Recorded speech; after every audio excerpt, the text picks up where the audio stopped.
Hello and welcome to Deloitte's video cast of the budget. I'm Sally Jones. This is our brief immediate reaction to the Chancellor's speech. For business, the big news is that small business is saving while business is paying. As far as businesses are concerned, the news that tax losses are to be restricted to 50% of profits from 2 years' time is going to be very important, although only for businesses with profits of more than £5 million, which is where small businesses definitely have an advantage. Stamp duty land tax on commercial properties is going to be reduced for people with commercial properties of less than £250,000, but increased for people thereafter. Again, big business paying for small businesses' advantage.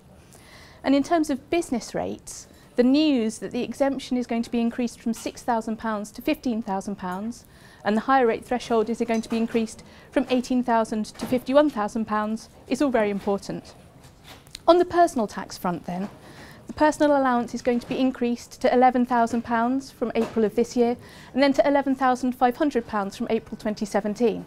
That's an acceleration of the previous announcements from the Chancellor. The higher rate threshold is going to be increased to £45,000 from April 2017 as well, which is going to take another 500 million people out of the higher rate band.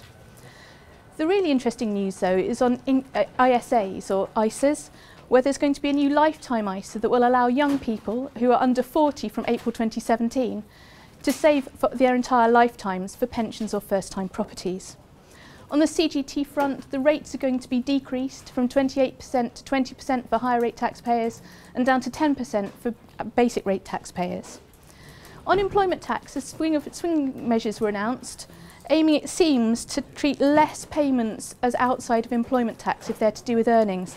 There was news on disguised remuneration, personal service companies and the employer shareholder status.